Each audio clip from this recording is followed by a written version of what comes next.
মায়ের হাতে কিভাবে সন্তানের কারাদণ্ড দিল দেখেন। রাজদরবারে দাঁড়িয়ে এত উচ্চ স্বরে কথা বলার স্পর্ধা তোকে কে দিল? কাটাপ্পা, তোমার এত বড় স্পর্ধা কিভাবে হয়? না না না, এ কি হচ্ছে উজির সাহেব? সারা রাজ্যে পণ্য সামগ্রীর ঊর্ধ্বগতি, যুব সমাজের ভিতর ছড়াইয়ে পড়ে আছে মাদক, প্রতিনিয়ত ঘটে চলেছে নারী ও শিশু ধর্ষণ। উজির সাহেব, কি করেন আপনারা? এভাবে চলতে থাকলে তো রাজ্যের প্রজারা আমার উপর আস্থাই হারিয়ে ফেলবে। বেগম সাহেবা, দস্তগীর মাফ করবে, এর পিছনে এমন একজনের হাত আছে সেটা আমি বলতে পারবো না। উজির সাহেব, এই মুহূর্তে বলুন কে এমন আছে আমার রাজ্যে যার নাম নিতে আপনি ভয় পাচ্ছেন? মহারানী, তার নাম নিলে আপনি আমার গর্দান কেটে নিবেন। উজির সাহেব, আপনি বলুন কে আমার রাজ্যের বেহাল অবস্থা করেছে? সে যেই হোক না কেন, আমি তার উচিত বিচার করব। মহারানী, ভয় বলবো না নির্ভয় বলবো? আপনি হাঁটু কাঁপাকাঁপি বন্ধ করে নির্ভয় বলুন। রানী সাহেবা, সে আপনার একমাত্র সন্তান রাজপুত্র কাল্যাণী। কি? একে শুনালেন আপনি উজির সাহেব? আপনার কি মৃত্যুর ভয় নেই? যাহা সত্য তাহা বলেছে রানী সাহেবা। এই মুহূর্তে রাজপুত্রকে বন্দি করে দরবারে হাজির করুন। সেনাপতি, আদেশ করুন জনাব। কিসের জন্য আমাকে ডাকছেন?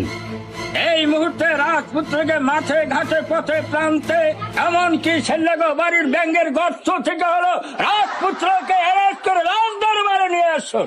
সেনাপতি, খেয়াল রাখবেন রাজপুত্র যেন আবার শৈল্যবাড়ি বাথরুমে পলাইয়ে না থাকে। জোর হুকুম রানী সাহেবা।